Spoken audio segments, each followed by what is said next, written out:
दोस्तों नमस्कार। हम सानी बिहारी में आप सभी को स्वागत करते हैं।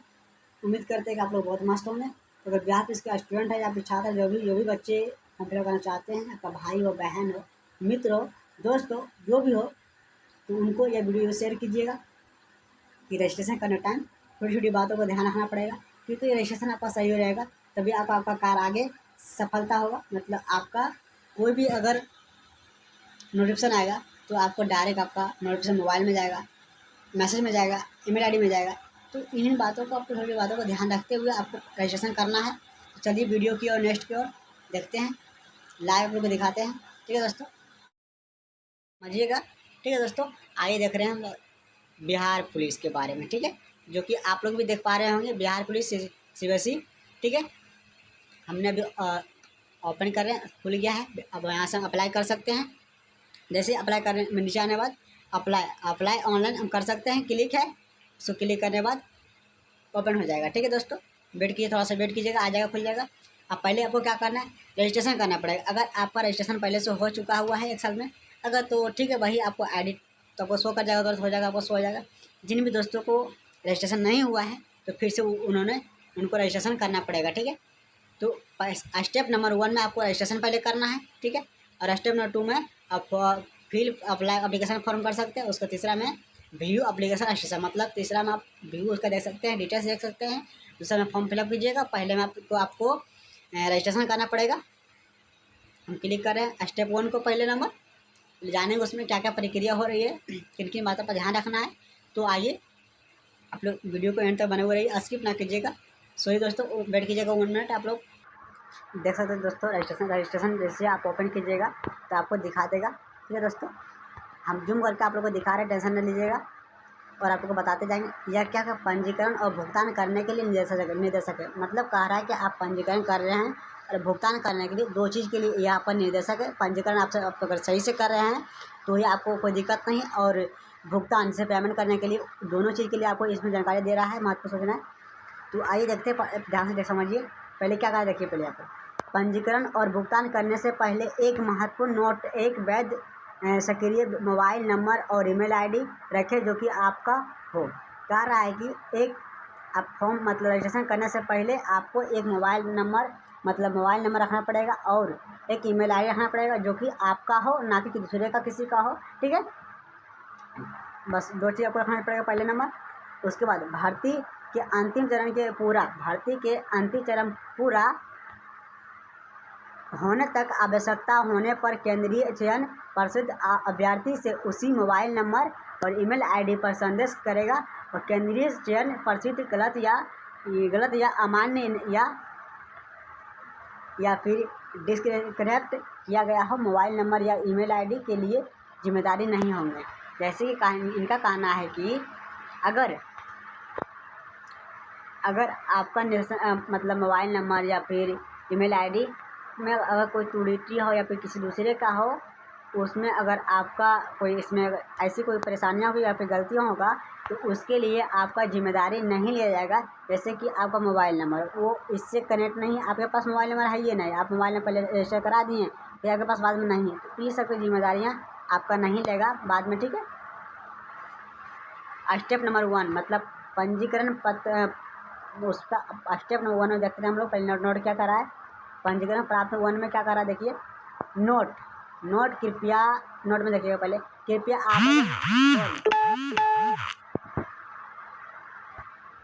कृपया आवेदन फॉर्म खरीदने के लिए पंजीकरण करने से पहले निम्न जानकारी तैयार रखे हैं। इनका कह रहा है कि अगर आप फॉर्म भरने से पहले आपको निम्न फॉर्म उनका जानकारियाँ पहले तैयार किया गया है। इन बातों को आप लोग ध्यान से देखिए और समझिए और पढ़िए, और इन गलतियाँ आपको नहीं हो बाद में आप दोषी नहीं ठहरा सकते हैं। ठीक है, पहले नंबर आपका क्या कर रहा है, अभ्यर्थी का नाम डालना है। पहले आपका अभ्यर्थी का नाम 10th हो या फिर SSC मैट्रिक में जो भी समक्ष प्रमाण पत्र के अनुसार होना चाहिए, ना कि मिस्टर हो, मिस हो, श्रीमती, श्री, डॉक्टर आदि जैसे को इन सभी के लिए क्या है, उपसर्ग अनुमति नहीं देता है। ठीक है, राष्ट्रीयता क्या है, तो केवल भारतीय नागरिकता आवेदन करने का पत्र है, ना कि अलग देश का कोई कर सकता है। केवल इसमें कोई फॉर्म फिलअप करेगा सिर्फ भारतीय का ही कर सकता है। भारत का, इंडिया का जितना भी स्टूडेंट होगा सभी फॉर्म फिलअप कर सकते हैं, उसके लिए कोई दिक्कत नहीं है। तीसरा नंबर आपका क्या कह रहा है, मोबाइल नंबर, वैध और सक्रिय मोबाइल नंबर दर्ज करना अनिवार्य है, क्योंकि यह केंद्रीय चयन परिषद के भावी संबंध के लिए इस्तेमाल किया जाएगा। और अगर आप गलत या वैध मोबाइल नंबर दर्ज करते हैं तो आपका भविष्य महत्वपूर्ण सूचना के प्राप्त नहीं कर पाइएगा। जैसे कि इनका कहना है कि अगर एक मोबाइल नंबर आप सक्रिय डालिए जो कि आपका पास हो, अनलिमिटेड, मतलब आगे पास रहना चाहिए, ना कि दूसरे पास किसी का रहना चाहिए, ठीक है, ताकि उसके द्वारा जो भी मैसेज आपको भेजा जाएगा आएगा, या फिर एग्ज़ाम कब होगा, एडमिट कार्ड डाउनलोड हो रहा है, तो कोई भी तरह की अगर सूचना मिलेगी तो आपका नंबर पर मैसेज चला जाएगा। इसलिए एक मोबाइल नंबर अनिवार्य है डालना, ना कि अगर गलत नंबर डाल दीजिएगा तो उसमें उसका आपका गलती होगा, फिर कि आप कोई भी SMS आएगा तो सरकार की तरफ से आपको पता नहीं चलेगा, बिहार पुलिस का जो भी नोटिफिकेशन आएगा वो आपको पता नहीं चल पाएगा। इसलिए मोबाइल नंबर डालना सही, वो आपका एक जिम्मेदारियाँ हैं, ठीक है। उसके बाद क्या कह रहा था कि उसका प्रसिद्ध से सूचना के दौरान किसी भी मोबाइल नंबर का काम नहीं कर रहा है तो केंद्रीय चयन परिषद उतरे, मतलब जो उसका जो दायरी होगा उसका जिम्मेदारी वो नहीं होगा।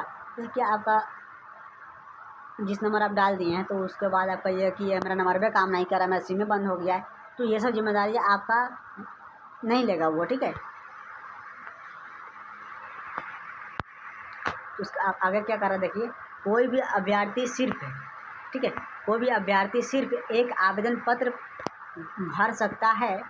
एक मोबाइल नंबर से मात्र एक आवेदन पत्र भरा जा सकता है। इनका कहना है कि आप आवेदन फॉर्म मतलब फिलअप कर रहे हैं उसमें एक ही नंबर डालें, ना कि आप अपने ऑनलाइन किए, अपना ऑनलाइन किए, अपना बहन का ऑनलाइन करवा रहे हैं उसी में इसका यही नंबर डाल दिए हैं, अपना भैया का ऑनलाइन करवा रहे थे इसी में उसका नंबर डाल दिए, तो इनका नहीं डालना इस तरह, ठीक है, क्योंकि इस तरह अगर आप डालिएगा तो आपका वो गलत हो जाएगा, ठीक है। जिसका भी फॉर्म भरना है, जितना भी फॉर्म भरवाना है, अपने मेंबर के जितने भी दोस्तों का आपका फॉर्म भरवाना है तो उसमें याद रखना, ध्यान रखना है कि अलग अलग नंबर सभी में रखना चाहिए, ठीक है। सभी में क्या होना चाहिए, अलग अलग नंबर होना चाहिए, ज़रूरी है, ठीक है। आगे देखिए क्या कर रहा है, एक मोबाइल नंबर से एक आवेदन पत्र भरा जा सकता है कि यदि आपने वहीं मोबाइल नंबर के नंबर से दो या अधिक से, ठीक है, बार बार आवेदन किया जाता है तो अभी आवेदन स्वीकार कर दिया जाएगा। ऑनलाइन आवेदन भरने से के बाद मोबाइल नंबर में बदलाव स्वीकार नहीं है। जैसे कि आप कोई के फॉर्म फिलअप करवा दिए हैं तो भैया का हम अपना दूसरा नंबर डलवा देंगे, तो वो सब कुछ नहीं होगा, ठीक है। जो आप एक नंबर एक ही मेंबर को, मतलब एक ही स्टूडेंट को फॉर्म फिलअप करने में इस्तेमाल करना, ना कि दूसरे का भी फॉर्म भरने टाइम वही नंबर इस्तेमाल करना। ये सब यही गलतियाँ के कारण से आपका फॉर्म रिजेक्ट हो जाएगा, इसी कारण से आपका पंजीकरण में गलतियाँ हो सकती है, ठीक है। अगला क्या, ईमेल आईडी आपको बता रहे हैं ईमेल आईडी में क्या होगा। ईमेल आईडी में पंजीकरण के लिए एक व्यक्ति को ईमेल आईडी अनिवार्य, जैसे कि मोबाइल नंबर एक व्यक्ति का अनिवार्य था उसी तरह ईमेल आईडी में एक व्यक्ति का अनिवार्य है, ठीक है। सेम मोबाइल नंबर और सेम ईमेल आईडी दोनों में सेम है, ठीक है। आपका पत्राचार जो है संवाद के लिए इसी ईमेल आईडी पर प्रयोग करेगा। जैसे कि आपका कोई भी अगर SMS हो, एडमिट कार्ड हो, कोई भी अगर इसमें अगर आ रहा है नोटिफिकेशन कुछ भी आ रहा है तो आपका ईमेल आईडी पर आ जाएगा, मोबाइल नंबर पर चला जाएगा, अगर मोबाइल नंबर दोनों में आपका मैसेज आएगा, बढ़िया बात है। इसलिए दोनों को सही रखना ज़रूरी है, एक ईमेल आईडी एक मोबाइल नंबर दोनों को सही रखना मतलब आपका एक जिम्मेदारी है, केंद्र चयन करेगा, ठीक है। प्रसिद्ध के लिए एडमिट कार्ड डाउनलोड करना, जैसे कि आपको एडमिट कार्ड है तो पता कैसे चलेगा आपका एडमिट कार्ड कैसे आप डाउनलोड करना, तो आपका ईमेल आईडी में आपका मैसेज चल जाएगा तो आप वहाँ से ऑनलाइन एडमिट कार्ड डाउनलोड कर सकते हैं। अगर आपका मतलब आईडी कार्ड जो मतलब ईमेल आईडी जो है अगर आप गलत दे दीजिएगा तो उससे क्या होगा कि आपका फिर पता ही नहीं चलेगा फिर कि आपका रिजल्ट मतलब आया कि नहीं आया, आपका एडमिट कार्ड आया कि नहीं आया। इस सब के कारण से थोड़ी थोड़ी गलतियाँ ना करें, यही छोटी सी गलतियाँ आपको मुश्किल पड़ सकती है, ठीक है। इसलिए चेक योर रिजल्ट आदि जैसे सभी महत्वपूर्ण संबंध के इसी पर भेजा जाएगा। एक ईमेल आईडी से मतलब बोल रहे थे ना दोनों का सेम है, ईमेल आईडी और मोबाइल नंबर का। एक ईमेल आईडी से मात्र एक आवेदन प्राप्त भरा जा सकता है, मतलब एक ईमेल आईडी से एक ही व्यक्ति भर सकते हैं, ना कि दूसरा व्यक्ति भी इसी ईमेल आईडी का प्रयोग करेंगे ना। ये सब गलतियाँ ना करेंगे दोस्तों, हम आप लोगों को सहयोग नहीं देंगे। एक ईमेल आईडी से एक ही व्यक्ति फॉर्म फिलअप करेंगे, दूसरा व्यक्ति फिलअप ना करेंगे, ठीक है। यदि आपके विभिन्न में ईमेल आईडी से 2 या 2 से अधिक बार आवेदन किया है तो आपके सभी आवेदन अस्वीकार कर दिया जाएगा ऑनलाइन, ठीक है, सभी गलत कर दिया जाएगा, ठीक दोस्तों। आवेदन करने या भरने के बाद ईमेल आईडी परिवर्तन अस्वीकार नहीं किया जाएगा। जैसे कि आपने आवेदन भर दिए, फॉर्म फिलअप कर दिए, उसके बाद आप ईमेल आईडी चेंज कीजिएगा तो इसका परिवर्तन नहीं है, आपका कुछ नहीं हो पाएगा फिर, ठीक है। बिहार राज्य का आदिवासी डोमिसाइल जो है आपका, यदि आप बिहार के निवासी हैं तो हाँ चुनें, अन्यथा नहीं चुनें। दस्तावेज मतलब क्या करा, देखिए जो भी बिहार राज्य के आदिवासी जो है डोमिसाइल जो होगा वो कृपया करके, अगर आप डोमिसाइल है तो आप बिहार के निवासी अगर आप हैं तो केवल हाँ चुनें, अगर नहीं है तो नहीं चुनें, ठीक है। आदिवासियों के लिए, ठीक है। दस्तावेज सत्यापन करने के लिए समय अभ्यर्थी है, ठीक है दोस्तों, सभी के लिए है। को आदिवासी डोमिसाइल जो कि सर्टिफिकेट दिखाना आवश्यक है। अगर आप आदिवासी डोमिसाइल अगर हैं तो आपको सर्टिफिकेट दिखाना आवश्यक है दोस्तों। ऑनलाइन आवेदन फॉर्म भरने के बाद आदिवासी डोमिसाइल सर्टिफिकेट का बदलना, इसका क्या देख रहे हैं, बदलना स्वीकार नहीं है। जैसे कि आपका फॉर्म भर जिसको बदल दीजिएगा तो उसका उस तरह का नहीं है, ठीक है। छठा नंबर क्या कह रहा है, लिंग से जो लागू हो, पुरुष महिला या फिर ट्रांसजेंडर, ठीक है। 7 नंबर क्या, आरक्षण कोटि, अभ्यर्थियों को अपने आरक्षण कोटि का चयन करना होगा। आरक्षण के कोटि की मतलब यथा EWS, EBC, BC, SC, ST से संबंधित अनुमान्य, ठीक है, इन सभी लोग अपना अपना कोटि कृपया कर चुनेंगे, ठीक है। प्रमाण पत्र सत्यापन के समय प्रस्तुत करना अनिवार्य होगा, जैसे कि प्रमाण पत्र आपको डालना ज़रूरी होगा, ठीक है, अनिवार्य, जो कि अभ्यर्थियों के बिहार राज्य के निवासी नहीं है सामान्य कोटि का चयन करेंगे। पंजीकरण और ऑनलाइन आवेदन पत्र भरने के बाद आरक्षण कोटि का परिवर्तन स्वीकार नहीं किया जाएगा। जैसे कि आपने फॉर्म फिलअप कर दिए, ऑनलाइन कर दिए, आपको यह कि हम जाति का अपना गलती हो गया उसको सुधार करेंगे, तो इसका कोई भी चर्चा नहीं है सुधार करने का, जो आपने कर दिए हैं वो कर दिए। इसलिए हम आप लोग बता रहे हैं कि फॉर्म फिलअप करने से पहले आप इन सभी बातों को ध्यान देते जाइएगा, हर चीज़ को टॉपिक को देखते जाइएगा कि कहाँ गलती हो रहा है, कहाँ हमें सारा एक बार मिलाना है, ठीक है दोस्तों। 8 नंबर में क्या कर रहा है, जन्म तिथि मतलब गैर गिरी रक्षा नॉन हॉपगार्ड, जन्म तिथि के डालना इसमें, ठीक है। प्रारूप में भरना होगा 10th पास ऐसे मैट्रिक समक्ष सर्टिफिकेट के अनुसार, ठीक है। अभ्यर्थियों का न्यूनतम आयु 1 अगस्त से 2025 और अधिकतम आयु 1 अगस्त 2023 को निम्न तालिका से अनुसार होनी चाहिए। जैसे कि आपका 1 अगस्त 2023 तक आपका उम्र पूरा होना चाहिए, ठीक है, अधिकतम हो गया आपका, और 1 अगस्त 2025 तक अधिकतम होनी चाहिए, ठीक है। पुरुष का न्यूनतम अधिकतम जो है आपका 18 वर्ष पर न्यूनतम होना चाहिए और अधिकतम आपका 25 वर्ष होना चाहिए, ठीक है। लेडीज़ के लिए भी मतलब महिलाओं के लिए भी है, सेम है, न्यूनतम 18 वर्ष होना चाहिए और अधिकतम 25 वर्ष होना चाहिए, उसके आगे नहीं चलेगा। और सामान्य के लिए था और EWS के लिए भी है, उतना ही है, 18 वर्ष और 25 वर्ष, 18 वर्ष और 25 वर्ष दोनों के लिए, महिला के लिए, पुरुष के लिए।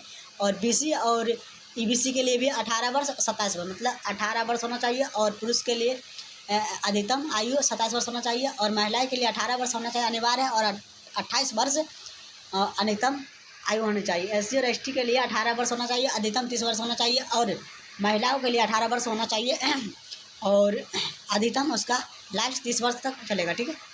बिहार राज्य के ट्रांसजेंडर के लिए है न्यूनतम 18 वर्ष और अधिकतम 30 वर्ष, ठीक है। नोट, जो भी अभ्यर्थी बिहार राज्य के निवासी नहीं हैं वे सामान्य कोटि का चयन करेंगे, ठीक है। अगर बिहार के निवासी आप नहीं हैं तो सामान्य कोटि का चयन करेंगे।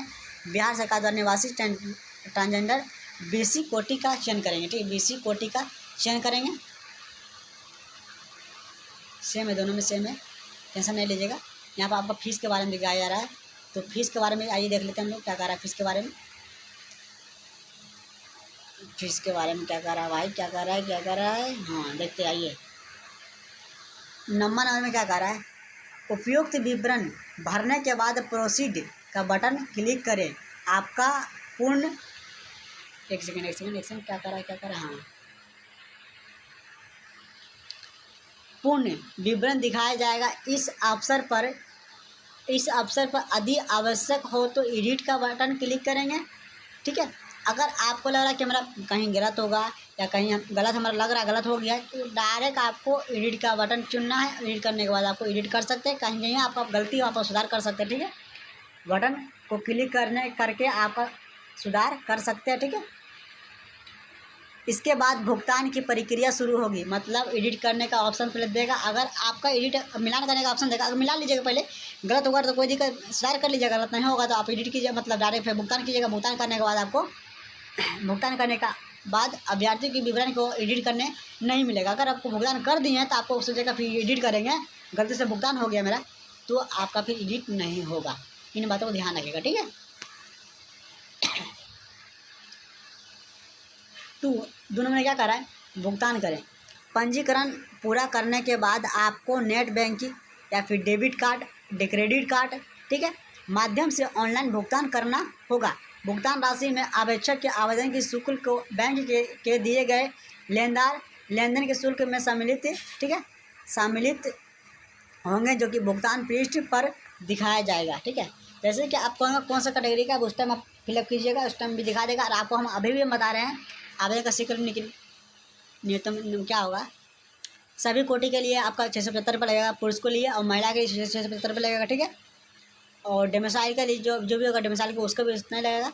समान बिहार आदिवासी जो भी होगा उसका 675 रुपये लगेगा, और 180 रुपये महिला के लिए लगेगा, और EWS के लिए 675 रुपये लगेगा, और महिला के लिए 180 रुपये लगेगा। EBC BC के लिए 175 रुपये और 180 रुपये। ठीक है, SC और ST के लिए भी 180 रुपये 180 रुपये, और बिहार राज्य ट्रांसजेंडर के लिए भी 180 रुपये। ठीक है, आगे हम लोग चलेंगे। अब 2 नंबर में देखें क्या कह रहा है। सफल भुगतान के उपचारत में अभ्यर्थी को उनके पंजीकरण मोबाइल नंबर पर ID मतलब पंजीकरण ID के एक साथ में सफल पंजीकरण संदेश प्राप्त होगा। यह पंजीकरण ID आपकी आवेदन ID होगी, जिसका प्रयोग आप भविष्य के संदर्भों के लिए करेंगे। ठीक है, अभ्यर्थी को भुगतान करते समय सावधानी करनी चाहिए और एक पंजीकरण के लिए कार्ड भुगतानों से बचना चाहिए। ठीक है, समझ रहे दोस्तों आप लोग जो कह रहे थे। किसी भी मामले में सफल पंजीकरण के बाद आवेदन शुल्क राशि लौटाई नहीं जाएगी। अगर आपका किसी भी तरह से मामले से सफल हो जाएगा, अगर गलती हो जाएगा, ठीक है, तो आपको ये काम पेमेंट लेट लौटा दे, राशि में लौटा दे, तो कभी नहीं लौटाएगा भाई राशि आपका। ठीक है, भुगतान करने के बाद पंजीकरण फॉर्म कोई भी परिवर्तन नहीं किया जाएगा। जैसे कि भुगतान आप कर दिए हैं, भुगतान करने से कभी एडिट करेंगे, कहीं भी गलती मेरा हो गया तो इसका कोई परिवर्तन नहीं है, आप एडिट नहीं कर सकते हैं, बिल्कुल नहीं कर सकते हैं। छोटी छोटी बातों का ध्यान रखिएगा, जिस कारण से कि आपको बाद में परेशानियाँ ना हो। ठीक है, इसलिए भुगतान करने के पहले अभ्यर्थी को सभी विवरणों की जांच कर लेनी चाहिए। अगर आप भुगतान करने से पहले क्या कर रहा है, भुगतान आप करने से पहले आपको जांच करनी पड़ेगी। अगर कहीं आपको कोई गलती है तो सुधार कर लीजिए, नहीं है तो फिर सबमिट कीजिए, भुगतान कीजिए। ठीक है, अगर बिजली या इंटरनेट की विफलता या बैंक लिंक या फिर धीमी हो गति से कारण से राशि की कटौती हो जाती है तो, और अभ्यर्थियों के सफलता पंजीकरण की संदर्भ नहीं मिल पाता है तो शुल्क की राशि जो है कि 7 कार्यों दिवस के बाद आपका पेमेंट के गेट ऑफ द्वारा लौटा दिया जाएगा। इनका कहने का मतलब है, अगर बिजली के कारण, इंटरनेट के कारण, बैंक लिंक के कारण या धीमी के गति के कारण, इन सभी कारण से आपका पेमेंट कट जाता है। अगर आपको नहीं दिखाता है क्या, ठीक है, अगर आपको नहीं दिखा रहा है, ठीक है, तो सफल नहीं पंजीकरण नहीं दिखा पा रहा है, तो इस 7 दिवस के बाद आपका पेमेंट को लौटा दिया जाएगा, ना कि आपका फंस नहीं जाएगा, वो आपको लौटा दिया जाएगा। ठीक है, इसके कारण से आवेदन भरने के अंतिम तिथि जो आपका है, किसी भी परिस्थितियों में आवेदन स्वीकार नहीं किया जाएगा। अभ्यर्थियों के साथ सलाह दी जाती है कि आवेदन के लिए अंतिम तिथि का इंतजार करें और पहले और आवेदन सुरक्षित करें। इनका कहने का मतलब है कि आपका फॉर्म मतलब अप्लाई होने का चालू हो गया है, 18 मार्च से चालू हो गया 25 से, जो कि आपका 18 अप्रैल 2025 तक चलेगा, ना कि आप लास्ट डेट का इंतज़ार कीजिए। आपको जब उससे पहले 1 महीने का टाइम है, इससे पहले आपको जब टाइम हो जाके भरवा लेना, कि लास्ट के भरोसे ना बैठे। इसके कारण से क्या होता है कि कभी सर्वर प्रॉब्लम, कभी कुछ प्रॉब्लम, इस कारण से आप नहीं भर पाइएगा तो आपको दिक्कत हो जाएगा। इसलिए फॉर्म जितने बनने वाला स्टूडेंट हैं उनसे भी अनुरोध करता हूँ कि आप सभी जाकर जल्द से जल्द फॉर्म को फिलअप कीजिए और आप टेंशन मुक्त होइए, फिर पढ़ाई अपना चालू कीजिए, ठीक है।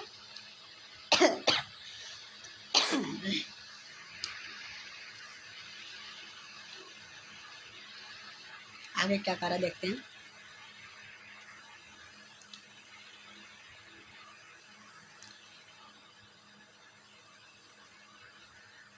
अगला क्वेश्चन देखते हैं। अगला में क्या कह रहा है, यदि पंजीकरण रद्दीकरण क्या हो सकता है। यदि अपने गलत विवरण के साथ पंजीकरण के और भुगतान किए होंगे तो आप ऐसे विवरण को एडिट नहीं कर सकता है कि इससे स्थिति में अभ्यर्थियों को रद्दीकरण के प्रावधान के उपयोग के कारण पंजीकरण रद्द कर सकता है, कि किंतु पहले भुगतान किया गया है आवेदन शुल्क लौटाया नहीं जाएगा और एवं पंजीकरण के लिए पुनः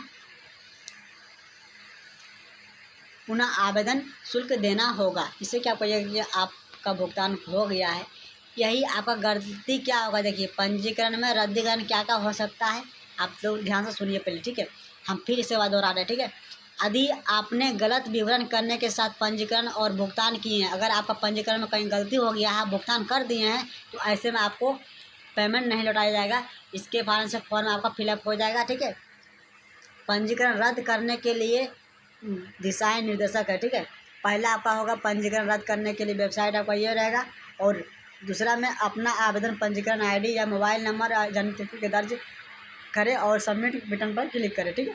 तीसरा में क्या कर रहा है, तीसरा में कह रहा है कि सबमिट बटन पर क्लिक करने के बाद अभ्यर्थी के और विवरण के और कैंसिल रजिस्ट्रेशन बटन दिखाई देगा और आपको कैंसिल रजिस्ट्रेशन बटन पर क्लिक करना होगा, ठीक है। क्लिक करने के बाद अभ्यर्थियों को उनके पंजीकरण मोबाइल नंबर पर बटन पर टाइप पासवर्ड पर OTP प्राप्त होगा, ठीक है। अभ्यर्थी के OTP दर्ज करना होगा। कैंसिल बटन पर क्लिक करने के बाद पंजीकरण रद्द कर दिया जाएगा और रद्दीकरण के बाद अभ्यर्थी को उनके पंजीकरण मोबाइल नंबर पर संदेश प्राप्त होगा, कि जिसमें कि पंजीकरण रद्दीकरण के उल्लेख होगा, और पंजीकरण रद्द करने के बाद अभ्यर्थी का मोबाइल नंबर और एवं ईमेल आईडी मुक्त कर दिया जाएगा, ताकि अभ्यर्थी उसी मोबाइल नंबर से और इसी ईमेल आईडी से प्रयोग से फिर से पंजीकरण कर सकते हैं, ठीक है। नोट में क्या दिया समझ रहे हैं आप लोग। अगर आपका पंजीकरण में कहीं गलती होगा तो इन वेबसाइट पर जाइएगा, इन प्रक्रिया को आप लोग भी फॉलो कीजिएगा। उसके बाद आपका रजिस्ट्रेशन रिजेक्ट हो जाएगा, ठीक है। उसके बाद आप फिर से आप फॉर्म को फिलअप कर सकते हैं, रजिस्ट्रेशन फिर से आप कर सकते हैं, ठीक है। तीसरा में क्या कह रहा है, पंजीकरण रद्द करने के बाद अभ्यर्थियों, कहाँ गया भाई, पंजीकरण रद्द करने के बाद अभ्यर्थियों के मोबाइल नंबर ईमेल आईडी के पूर्ण पर कर दिया जाएगा। अभ्यर्थी पर ईमेल आईडी प्रयोग के द्वारा प्रयोग करने सकते हैं, तो वही है, कोई दिक्कत नहीं है। नोट में क्या कह रहा था, आवेदन प्राप्त मतलब भरने के अंतिम तिथि होगा 18/4/2025 तक, या इसके पूर्व आपको इंटरमीडिएट परीक्षा या समकक्ष परीक्षा उत्तीर्णों के होना चाहिए, अनिवार्य है, ठीक है। कृपया अगर पंजीकरण और भुगतान के लिए आगे बढ़ने के लिए पहले घोषणा को चेकबॉक्स में बटन पर क्लिक करना पड़ेगा। जैसे यहाँ पर आपका चेकबॉक्स बटन है, ठीक, घोषणा को क्लिक कीजिएगा। क्लिक करने के बाद आपको यहाँ पर आपको आगे बढ़ना होगा। प्रोसीड टू रजिस्ट्रेशन पर क्लिक करना पड़ेगा, ठीक है। वेट करते हैं, थोड़ा सा वेट करना पड़ेगा। तो पेज खुल गया रजिस्ट्रेशन करने का, आप लोग देख सकते हैं। क्या करना है, पहले आपको पोस्ट एप्लीकेशन फॉर्म डालना पड़ेगा। फर्स्ट में आप फर्स्ट नेम डालिएगा, मिडिल नेम डालना है, फिर सर नेम डालना है, ठीक है। मतलब नाम का पहला अक्षर डालना है, दूसरा अक्षर डालना है, फिर लास्ट अक्षर डालना है। जैसे कि आपका किसी का राम कुमार होगा तो वो राम डालेंगे और लास्ट में आपका कुमार डाल देंगे, ठीक है। Please select the application national, मतलब आप किस जगह कहाँ से डाल दें, इंडिया से डालें, इंडिया को सिलेक्ट करना पड़ेगा, ठीक है। उसके बाद आपको क्या करना पड़ेगा, इंटर एप्लीकेशन का मोबाइल नंबर को डालना पड़ेगा। इसमें मोबाइल नंबर डालिएगा, ठीक है। उसके बाद आपको क्या करना पड़ेगा,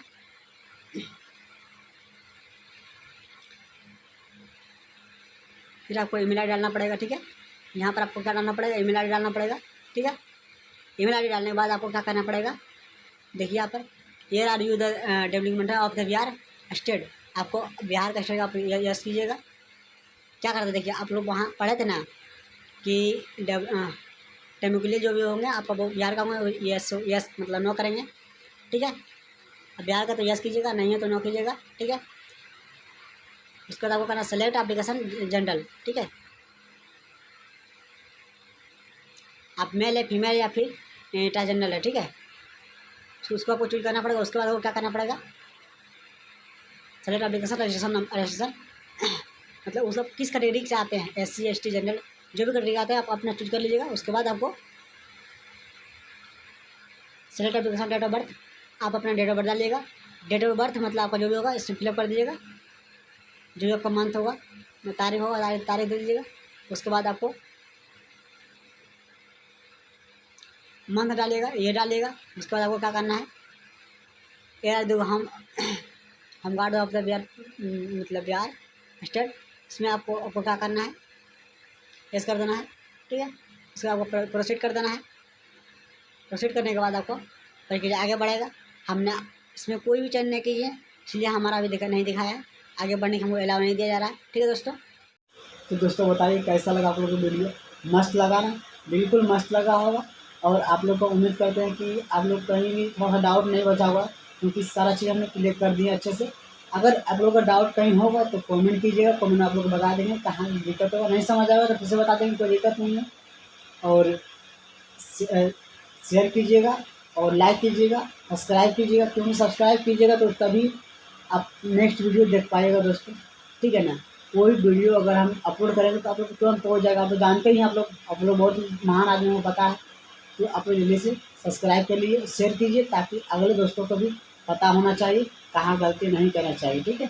इन बातों का ध्यान रखना चाहिए, सभी को पता होना चाहिए। इसलिए आपसे एक ही रिक्वेस्ट है, वीडियो को शेयर कीजिए और अच्छे से फॉर्म को फिलअप कीजिए, उसको मत से पढ़िए और मत से ज्वाइन कीजिए। फिर मिलते हैं नेक्स्ट वीडियो में, तब तक के लिए जय हिंद, जय भारत।